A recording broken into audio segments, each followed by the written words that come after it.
Na sziasztok! Ismételten itt vagyunk, megint elvetünk pár magot. Most ugye már sokan mondtátok, hogy mit is vetek én el. Hát most első körben a csokoládé habanero lesz elvetve, utána a padlizsán. Miért is vetjük el ezeket ilyenkor? Mert nagyon hosszú tenyészidejűek, tehát magyarán mondva, ha magról vetnénk el őket tavasszal, már nem bírnánk őket betakarítani.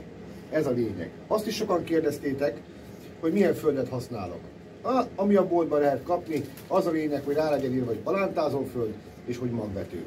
Ez tökéletes keverék ahhoz, hogy a kis magvaink kikeljenek. Na hello! Most akkor megint elvetjük a magot, aki esetleg az előző részből lemaradt volna, most megmutatom újból, hogyan történik a magvetés. Először is rászorjuk a földet, de csak nagyon lazán elegyengedjük. Ilyenkor még nem tömködjük meg, csak szépen lazán elszórjuk rá a földet.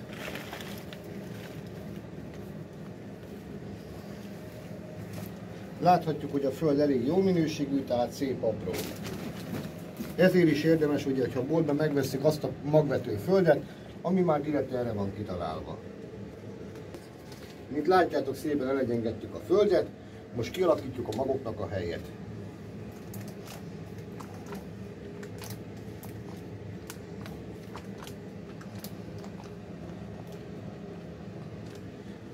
Oké, ezzel meg is vagyunk. És ezzel az üveglap segítségével, amin a magokat már ráhelyeztem, szépen belehúzgáljuk a magokat a helyükre. Lassan kész vagyunk a magokkal.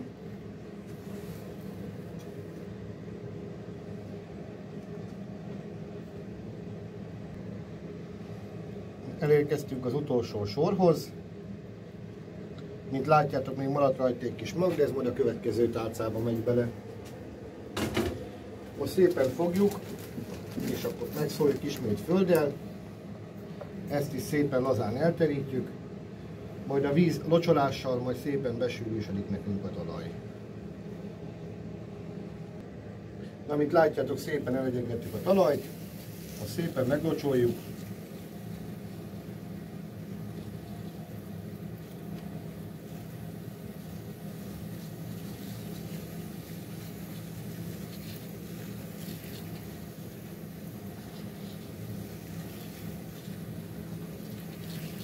Megy.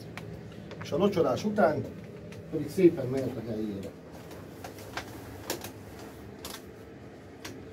A címkézést tudjuk, hogy meg fogjuk csinálni, és ezzel végeztünk is a padlizsánnak az első tálcájával.